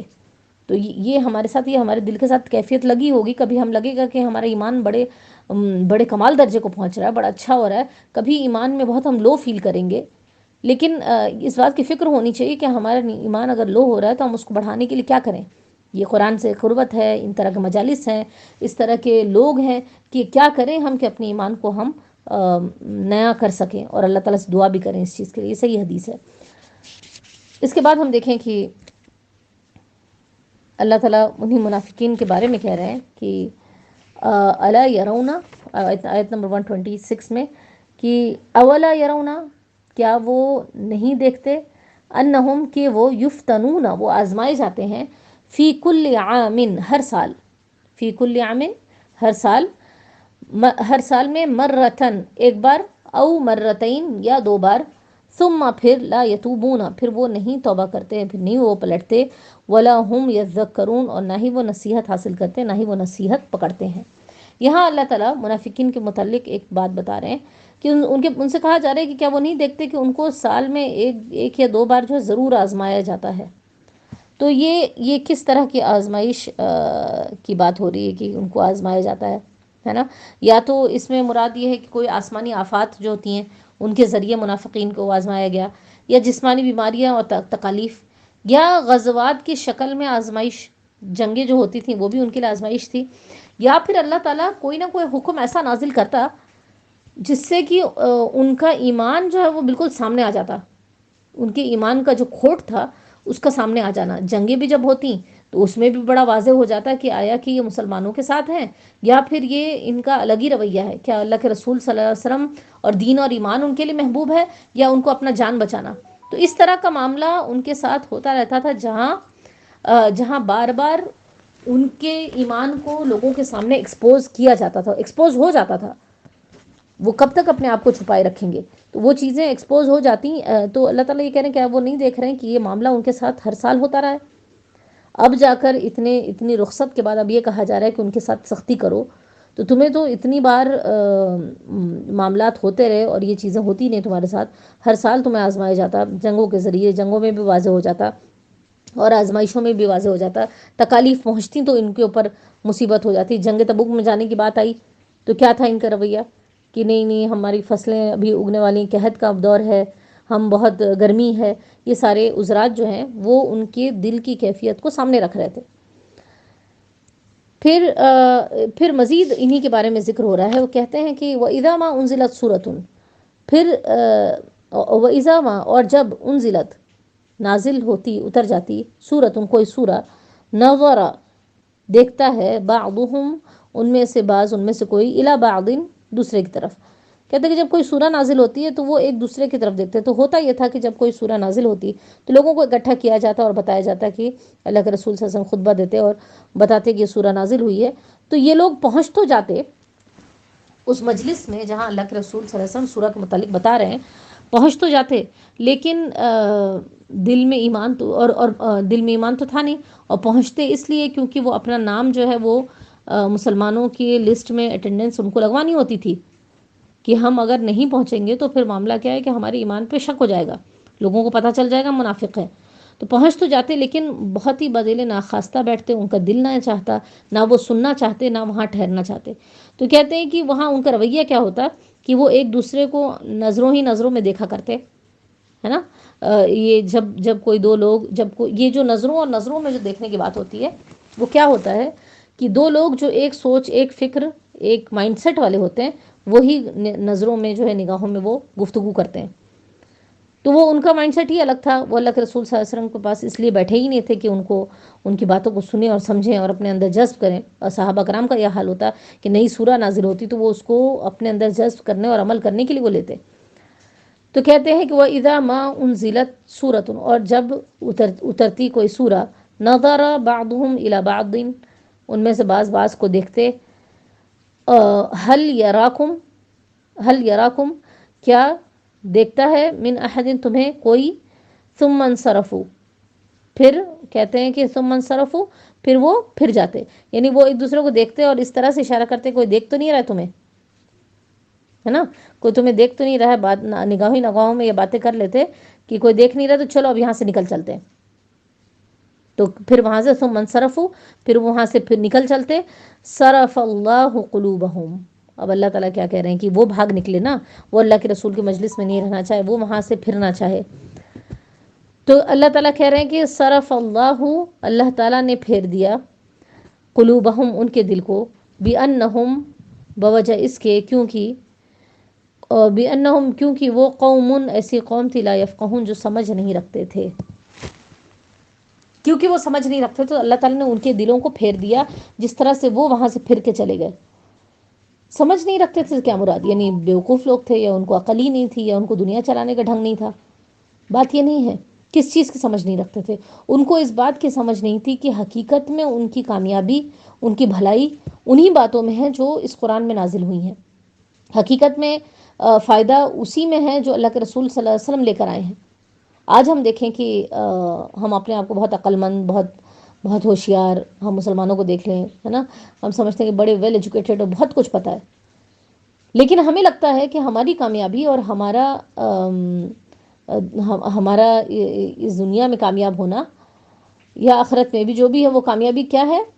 وہ ان سٹینڈرڈز یا ان طریقے سے ہے جو معاشرہ ڈکٹیٹ کر رہا ہے. ہمیں لگتا ہے کہ یہ کریں گے تو کامیابی ہے اور یہ کریں گے تو ناکامی ہے. ہمارا بھلا اور فائدہ ان چیزوں میں ہے اور نقصان ان چیزوں میں ہے. ہم اگر دین پر عمل کریں گے تو ہماری فلاں چیزیں جو ہیں وہ خطرے میں پڑ جائیں گی اور ہمارے پر آزمائش آئیں گی، یا ہمیں نقصان اٹھانا پڑے گا، یا دنیا کے سٹینڈرڈ سے ہمیں گرنا پڑے گا. لیکن اگر ہم نے دنیا کی مانی تو ہمارا الگ معاملہ ہوگا. یہ ناسمجھی ہے. ہم چاہے بڑے سے بڑے انٹلیکچوئلز ہوں، لیکن ہم اگر یہ سمجھ نہیں پا رہے ہیں کہ ہمارا حقیقی فائدہ کن چیزوں میں ہے اور ہمارا حقیقی نقصان کس میں، تو حقیقت میں ہم ناسمجھ ہیں. اللہ تعالیٰ یہی کہہ رہے ہیں کہ وہ جب یہ رویہ اختیار کر رہے ہیں کہ قرآن کی آیتوں کو سائڈ لگانا چاہ رہے ہیں، اللہ کے رسول کی محفل سے اٹھنا چاہ رہے ہیں، قرآن میں کوئی دلچسپی نہیں رکھنا چاہ رہے ہیں اور اپنی زندگی کو اپنے ڈھنگ پہ جینا چاہ رہے ہیں، تو کہا جا رہا ہے کہ یہی نہ سمجھیے، کیونکہ ان کو یہ لگ رہا ہے کہ اس میں ان کا فائدہ ہے، حالانکہ ان کو حقیقی فائدہ نہیں پتہ ہے. تو آج ہم دیکھیں ہمارے معاشرے میں کتنی باتیں ایسی ہیں، ہمارے روزمرہ کی زندگی میں کتنے معاملات ایسے ہوتے ہیں، چاہے وہ حقوق العباد یا حقوق اللہ سے تعلق رکھتے ہوں، یا ہمارے معاشرتی جو برائیاں ہمارے یہاں پھیلی ہوئی شادی بیاہ کے معاملات ہیں. ہم کو لگتا ہے کہ ہم ایک سٹینڈرڈ، ایک طریقے سے ہمیں کرنا ہے، اس طرح ہونا چاہیے، اس میں ہمارا فائدہ ہے. حالانکہ جو رسول اللہ صلی اللہ علیہ وسلم نے جو طریقے بتا دیے ہیں خوشی اور غم کے، وہ بہترین طریقہ ہے، اس سے بہتر کچھ ہو ہی نہیں سکتا. اس کے بعد فرمایا اب یہاں جو آخری جو دو آیات ہیں، آیت نمبر 129 اور 128 اور 129، کیونکہ اب سورہ کا اختتام ہو رہا ہے، اب سورہ اینڈ ہو رہی ہے. پوری سورہ میں ہم دیکھیں کہ جو معاملات ہوئے، اللہ کے رسول صلی اللہ علیہ وسلم نے جنگ کے لیے پکارا، بہت سارے لوگوں نے اس پر لبیک کہا، بہت سارے لوگ جو ہے اس پر انکار کیا، بہت سارے منافقین کا رویہ بتایا گیا، کچھ ایسے مسلمانوں کی بھی بات بتائی گئی جو جنہوں نے تساہل برتا ہے نا، ذرا سا انہوں نے سستی دکھائی. ان تمام چیزوں کے بعد ہم دیکھیں کہ اب یہاں اللہ کے رسول صلی اللہ علیہ وسلم کے کیریکٹر اور اخلاق اور کردار کو یہاں بتایا جا رہا ہے. کہا گیا کہ آیت نمبر 128 میں لقد جاءکم، البتہ تحقیق تمہارے پاس آ گیا ہے، رسول، ایک رسول، من انفسکم، تمہاری جانوں میں سے، عزیز، گراں ہے، علیہ، اس پر، ما عنتم، اس پر گراں ہے جو تمہیں تکلیف دیں، جو چیزیں تمہارے لیے یعنی اس کے پر شاق گزرتا ہے، اس کو بھاری ہوتا ہے. ما عنتم، جو تمہیں تکلیف پہنچتی ہے، جو تم جس بھی مشقت میں پڑتے ہو، اللہ کے رسول صلی اللہ علیہ وسلم کے لیے وہ بہت ہی بھاری بات ہوتی ہے. یعنی مسلمانوں سے کہا جا رہا ہے کہ تمہیں اگر کوئی تکلیف پہنچتی ہے، وہ اللہ کے رسول صلی اللہ علیہ وسلم کو بہت بوجھل لگتی ہے، بہت بھاری، بہت شاق گزرتا ہے ان کے اوپر، ہے نا. اور یعنی وہ تکلیف دنیا کی بھی ہو سکتی ہے اور آخرت کی بھی. اور پھر فرمائے حریصن، اور وہ کیسے ہیں؟ ایک تو ہے کہ عزیز، گراں ہیں ان کے اوپر یہ ساری چیزیں، دوسرا حریصن، وہ حریص ہیں، بہت خواہش مند ہے، علیکم، تم پر، بالمؤمنین رؤوف الرحیم، اور مومنین کے ساتھ انتہائی شفیق اور نہایت مہربان ہے. تو یہاں اللہ کے رسول صلی اللہ علیہ وسلم کا جو کردار ہے، جو کہ عام طور پہ بتایا گیا کہ وما ارسلناک الا رحمۃ للعالمین، کہ تمہیں تمام جہاں والوں کے لیے رحمت بنا کے بھیجا گیا ہے. لیکن یہاں خصوصی طور پہ مومنین کے تعلق سے کچھ باتیں بتائی گئیں کہ وہ ایسا نبی ہے، ایسا رسول ہے جو تمہارے پاس آیا ہے جس کو تمہارا نقصان، تمہاری مشقت، تمہاری تکلیف جو وہ اس کو تکلیف دیتی ہے، اس کے لیے بہت گرا گزرتی ہے. اور اسی طرح سے وہ اس بات کا حریص ہے، وہ یہ چاہتا ہے، وہ تمہارے لیے ہر طرح کی بھلائی چاہتا ہے نا. اور مومنین پر جو ہے وہ بہت رؤوف اور رحیم ہے. تو ہم یہاں دیکھیں کہ یہاں جو بات آئی کہ ما عنتم، جو تمہیں تکلیف پہنچے، اس سے مراد جو ہے دنیا اور آخرت دونوں کی ہی مشقت مراد ہے. اللہ کے رسول صلی اللہ علیہ وسلم کو اگر دنیا میں بھی کوئی صحابی یا کوئی مومن ہے یا کوئی بھی شخص ہو، کسی کو کوئی تکلیف ہوتی تو وہ پریشان ہو جاتے جب تک کہ اس کی پریشانی کو دور نہ کرتے. اور اسی طرح سے جو ہے آخرت کے اعتبار سے بھی اللہ کے رسول صلی اللہ علیہ وسلم کہتے ہیں نا کہ میں تم کو پشتوں سے کھینچ کھینچ کر نکال رہا ہوں اور تم ہو کہ آگ میں گرے چلے جا رہے ہو. اللہ کے رسول اپنا حال بتا رہے ہیں کہ میرا حال یہ ہے کہ میں تم کو پکڑ پکڑ کے کھینچ رہا ہوں، لیکن تمہارا حال یہ ہے کہ تم جہنم کے آگ میں جو ہے وہ گرتے چلے جا رہے ہو. تو یہ اللہ کے رسول صلی اللہ علیہ وسلم کا درد بتایا جا رہا ہے کہ ان کا صحابہ کے ساتھ ایسی محبت کہ ان کی دنیا کی تکلیف بھی ان کو برداشت نہیں تھی اور آخرت میں بھی ان کو کوئی نقصان ہو یہ بھی ان کو برداشت نہیں تھا. تو حقیقت میں یہاں ایک کردار بتایا جا رہا ہے، ایک کردار ایک رسول کا، ایک دائی کا، ایک شخص جو دوسروں کو پکار رہا ہو، دین کی طرف بلا رہا ہو، اللہ تعالیٰ کی طرف پکار رہا ہو، اس کا کردار یہاں بتایا جا رہا ہے. یہاں پر جو بات آئی رؤوف اور رحیم کی بھی، اس کو بھی ذرا دیکھ لیں ہم. رؤوف کیا چیز ہے؟ کہتے ہیں رؤوف جو ہے شفقت کے معنی میں ہوتا ہے، لیکن ایسی شفقت، رأفتن کہتے ہیں ایسی شفقت جو ایک باپ کی طرف سے ہو. باپ جس طرح سے شفقت کا معاملہ کرتا ہے نا. اور رحیم کیا ہے؟ وہ تو بالکل عام، سب کے لیے ایک جیسی. اور یہاں پر جو بات آئی کہ یہ شفقت میں جو بات آ رہی ہے، ایک اور ایسی شفقت، رحیم جو ہوتا ہے وہ تو سب کے لیے ہوتا ہے، لیکن رؤوف رأفتن کی جو شفقت ہوتی ہے وہ اس حالت میں کہ جب کسی کو پریشانی یا تکلیف یا کمزوری کی حالت میں دیکھا جائے تو جو اس کے اوپر شفقت ہوتی ہے وہ رؤوف ہے. تو اللہ کے رسول صلی اللہ علیہ وسلم رؤوف بھی تھے مومنین کے لیے، ان کے پریشانی کی حالت میں بھی، اور رحیم عام طور پہ بھی جو ہے وہ رحمت للعالمین تھے اور ان کا یہ معاملہ تھا. اب تھوڑا یہ باتیں یہاں کیوں بتائی جا رہی ہیں سورہ کے اختتام پر؟ کیونکہ ہم دیکھیں کہ پچھلی جو رکوعات ہوئے ہیں اس میں کچھ باتیں ایسی آئی ہیں جس میں سورہ کی ابتدا بھی ہوئی تو براتون سے ہوئی. تھوڑا انداز سخت لگ رہا ہے کہ اس سورہ میں بسم اللہ بھی نہیں ہے اور ایک سخت انداز میں اس کی ابتدا ہوئی، اور بہت سارے احکامات ایسے تھے جو کہ اب دین مکمل ہو گیا تھا، اب فائنل احکامات تھے، ایک سختی کا انداز تھا. جیسے ابھی ہم نے پڑھا کہ منافقین کے ساتھ جو رویہ بولا گیا ہے کہ بس اب ان کے ساتھ سختی کا معاملہ کرو. پھر ہم دیکھیں کہ جو 3 لوگوں کا معاملہ پچھلے ہفتے آپ لوگوں نے پڑھا کہ پچھلی کلاس میں کہ 3 لوگوں کے ساتھ جو معاملہ کیا گیا ہے کہ وہ تو آ رہے ہیں اللہ کے رسول کو سچائی بیان کر رہے ہیں، اللہ کے رسول کے صحابی ہیں، اللہ کے رسول صلی اللہ علیہ وسلم محبت کرتے ہیں اور وہ سچائی پر قائم ہے، لیکن ان کے ساتھ جو رویہ ہوا 50 دن تک بائیکاٹ کا، کہ ان سے کوئی بات چیت بھی نہیں کر رہا ہے، سلام دعا بھی ختم ہو گئی، ان کی بیوی سے بھی کہہ دیا گیا ان سے علیحدگی کرنے کے لیے، زمین تنگ ہو گئی ہے نا. اور ان کو لگا کہ اللہ ملجا من اللہ، کہ یعنی اللہ تعالیٰ کے سوا کوئی اور جائے پناہ ہے ہی نہیں، ان کو یہ محسوس ہونے لگ گیا. تو کہیں نہ کہیں یہ بات محسوس ہوتی ہے کہ ایک طرف تو کہا جا رہا ہے کہ اللہ کے رسول صلی اللہ علیہ وسلم رحمت للعالمین ہے، رؤوف الرحیم ہے، لیکن دوسری طرف یہ ہو رہا ہے کہ ان کو یہ گمان ہے کہ وظنوا اللہ ملجا من اللہ الا الیہ، کہ ان کو یہ محسوس ہونے لگا کہ اللہ تعالیٰ کے سوا تو کوئی ہے ہی نہیں ہمارا.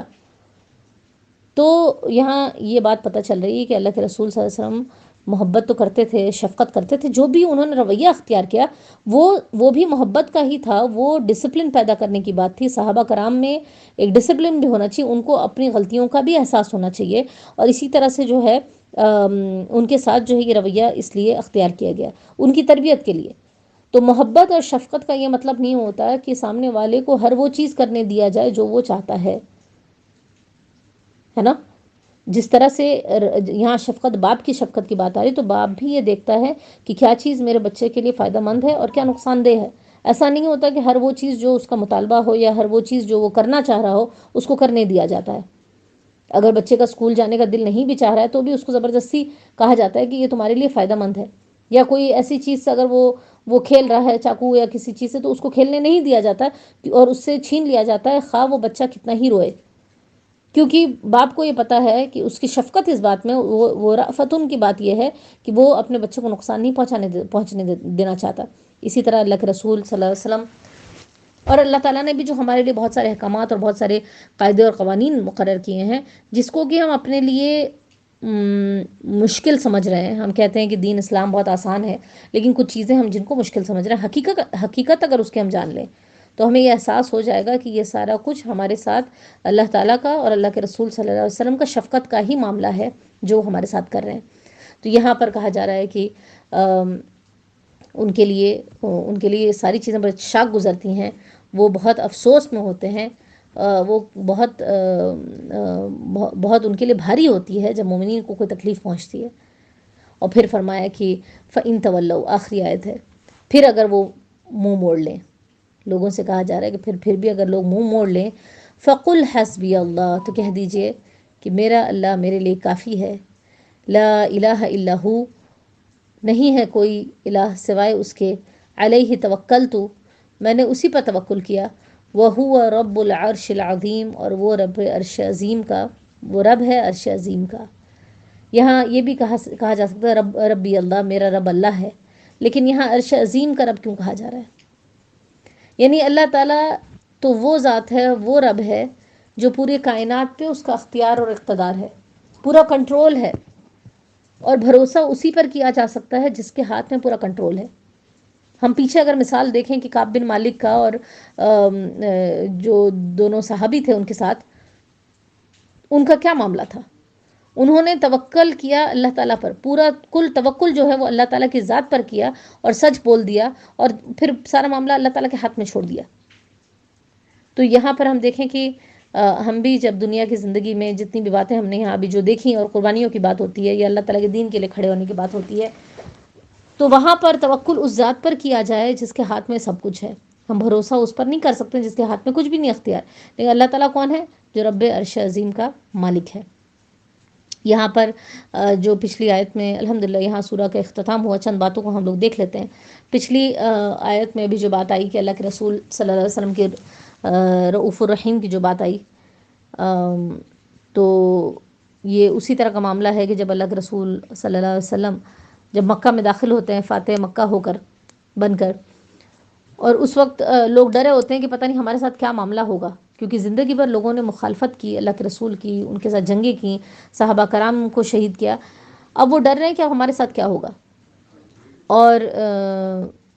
ان کے ساتھ اللہ کے رسول صلی اللہ علیہ وسلم نے وہ بخشش کا معاملہ کیا، معافی کا معاملہ کیا۔ اسی طرح سے ایک بار نماز پڑھ رہے ہیں اور اللہ کے رسول دعا کیے جا رہے ہیں کہ روئے جا رہے ہیں، ان تعذبہم، اس آیت پر جب پہنچتے ہیں کہ ان تعذبہم، اللہ تعالیٰ اگر تو ان کو عذاب دے دے فإنہم عبادک، تو وہ تیرے ہی بندے ہیں، تیرے اختیار میں، تو چاہے تو ان کو عذاب دے، وَإِن تَغْفِرْ لَهُمْ، اور اللہ تعالیٰ اگر تو ان کو بخش دے، فَإِنَّكَ غَفُورٌ رَحِيمٌ، تو اللہ تعالیٰ تو بخشنے والا اور رحم کرنے والا ہے۔ اللہ کے رسول صلی اللہ علیہ وسلم اپنی امت کے لیے، اپنے لوگوں کے لیے جتنی ان کو فکر ہوتی تھی، نہ صرف کہ جو صحابہ ان کے ساتھ تھے بلکہ ان کی بھی فکر ہوتی تھی جو ابھی تک ان سے ملے نہیں ہیں۔ جب اس دنیا سے رخصت ہونے کا وقت آیا اور کچھ دن باقی تھے، اللہ کے رسول صلی اللہ علیہ وسلم جنت البقیع جاتے ہیں قبرستان پر، اور وہاں کے جو اہل قبور ہیں ان کو سلام بھیجتے ہیں اور ان سے کہتے ہیں کہ اب میں بھی ملنے والا ہوں، اور دعا پڑھنے کے بعد پھر وہاں جو صحابی ان کے ساتھ ہو تو ان سے کہتے ہیں کہ کاش میں اپنے بھائیوں کو دیکھ سکتا۔ صحابہ کرام اور وہ صحابی بڑے حیرت میں ہوتے، کہتے ہیں کہ اللہ کے رسول کیا ہم آپ کے بھائی نہیں ہیں؟ تو اللہ کے رسول صلی اللہ علیہ وسلم فرماتے ہیں کہ تم تو میرے صحابی ہو، میرے ساتھی ہو، میرے بھائی تو وہ ہوں گے جو میرے بعد آئیں گے۔ اور ایک حدیث میں آتا ہے، وہ کہتے ہیں کہ اور میں اپنے ان بھائیوں کا انتظار حوض کوثر پہ کروں گا۔ تو یہ اللہ کے رسول صلی اللہ علیہ وسلم کی محبت نہ صرف اس وقت کے لوگوں کے لیے تھے بلکہ اپنی پوری امت کے لیے، قیامت تک کے لوگوں کے لیے ان کو فکر تھی، اور ان کے لیے دعائیں کرتے تھے، اور میری امتی امتی کر کے دعائیں کرتے تھے اللہ کے رسول اللہ تعالیٰ سے۔ تو یہ ان کا معاملہ تھا کہ ہمارے لیے بھی، ہم لوگوں کے لیے بھی وہ دعائیں کیا کرتے تھے۔ اور ہمارے تو بڑا اچھا شعر جو ہے کہ کسی غم گسار کی محنتوں کا یہ خوب میں نے صلہ دیا، کسی غم گسار کی محنتوں کا یہ خوب میں نے صلہ دیا کہ جو میرے غم میں گھلا کیا اسے میں نے دل سے بھلا دیا۔ آج حال یہی ہے کہ ہمیں اس بات کا احساس بھی نہیں کہ اللہ کے رسول صلی اللہ علیہ وسلم نے ہمارے لیے کتنی دعائیں مانگی ہیں، ہم سے کتنی محبت کرتے تھے، ہمارا کتنا انتظار ہے ان کو حوض کوثر پر، لیکن ہمیں اس بات کی فکر ہی نہیں ہے کہ اللہ کے رسول صلی اللہ علیہ وسلم کیا مشن لے کر آئے تھے، کیا ان کے زندگی کا مقصد تھا،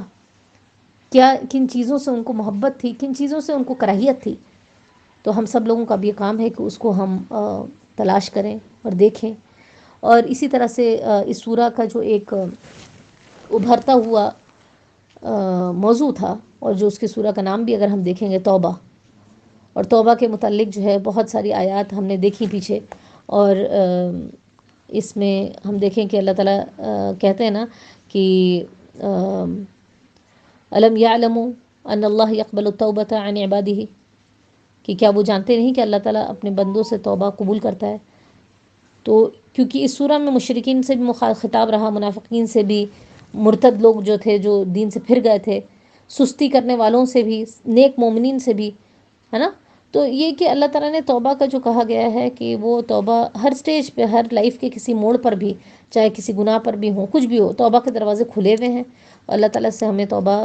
کرتے رہنا چاہیے۔ اور اللہ کے رسول صلی اللہ علیہ وسلم سے بھی جو کہا گیا کہ جب سورہ نصر نازل ہوئی، کہ جب اذا جاء نصر اللہ والفتح، جب اللہ تعالیٰ کی مدد اور نصرت آ جائے اور تم دیکھو کہ لوگ فوج در فوج دین میں داخل ہو رہے ہیں، فسبح بحمد ربک واستغفر، تو تم اللہ تعالیٰ کی تسبیح بیان کرو اس کی حمد کے ساتھ اور استغفار کرو، انہ کان توابا، وہ بہت ہی توبہ قبول کرنے والا ہے۔ تو رسول کو بھی یہ بات سکھائی گئی ان کی زندگی کے اختتام پر بھی، ان کے مشن کے کمپلیشن پہ بھی۔ تو ہم سب لوگوں کے لیے بھی یہ ایک ہمارے لیے یہ سبق ہے کہ ہم بھی اس سورہ میں جو توبہ کے الفاظ بکثرت آئے ہیں، جو کہ اتنی بار کسی بھی سورہ میں نہیں آئے ہیں،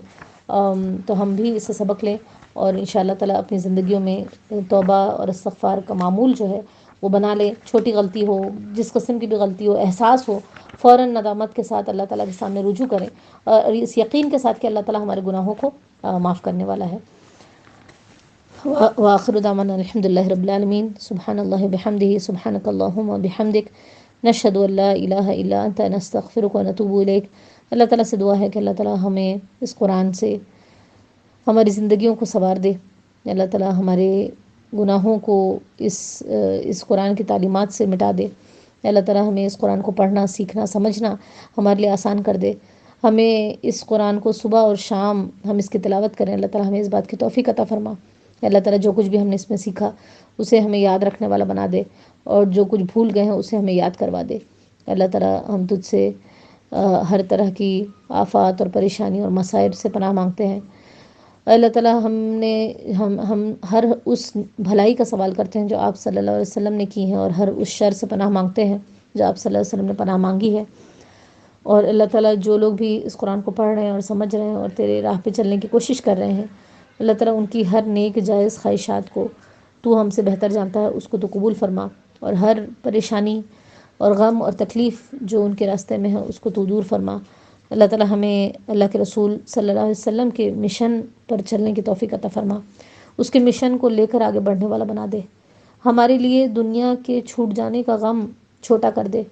اور آخرت میں جو چیزیں ملنے والی ہیں وہ ہمارے لیے بڑا بیان بنا دے، اور اس راستے میں جو مشکلات اور پریشانیاں ہمارے سامنے آئیں اس کو ہمارے لیے بہت سہل کر دے۔ اللہ تعالیٰ ہمارے قرآن کو پڑھنے اور سمجھنے کو قبول فرمائے۔ وآخر دعوانا الحمد للہ رب العالمین، اللہم صلی علی محمد وعلی آل محمد کما صلیت علی ابراہیم وعلی آل ابراہیم انک حمید مجید، اللہم بارک علی محمد وعلی آل محمد کما بارکت علی ابراہیم وعلی آل ابراہیم انک حمید مجید۔